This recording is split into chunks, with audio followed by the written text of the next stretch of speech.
and welcome to yet another video by Intellepart. In this video, I will be talking about dApps. But there are some prerequisites to this topic, so with that, let us first see what is blockchain. When some public database is updated and shared in a widespread network, it is called blockchain. Now let us try to break the word blockchain for a better understanding. Block means data here, that is being stored in successive groups.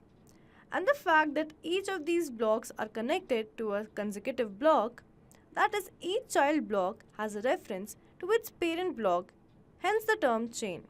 That leads us to what is Ethereum. In the world of Ethereum, there is an EVM that stands for Ethereum Virtual Machine, which is a single canonical computer. Everyone participating in Ethereum network agrees upon the state of EVM and keeps a copy of the state. In addition, any participant can make a request for computation on EVM. These requests are known as transaction requests. Once a request is made, it needs to get verified from all the participants in order to get executed. As this execution affects EVM state and all its copies throughout the network. Blockchain plays a role in keeping a record of all the transaction requests as well as the present state of EVM, which is again stored and verified by all nodes. Now we'll talk about the Ethereum network and its decentralized nature. The network involving Ethereum is a blockchain platform which is decentralized in nature, as it creates a peer-to-peer network for securely executing and verifying smart contract code. Participants have the ability to transact with one another without relying on a trusted central authority. They have full ownership and visibility of transaction data, since transaction records are immutable, verifiable, and securely distributed across the network. Now we'll see the definition of dApps. dApps basically stands for decentralized applications. A dApp is an application that combines a smart contract with a front-end user interface that is constructed on a decentralized network.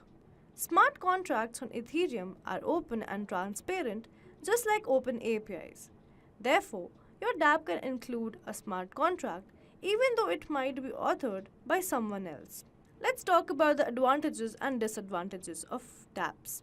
Some of the advantages are zero downtime.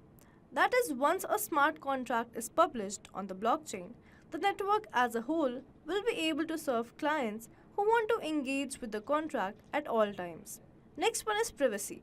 To deploy or communicate with a dApp, you don't need to offer a real-world identity.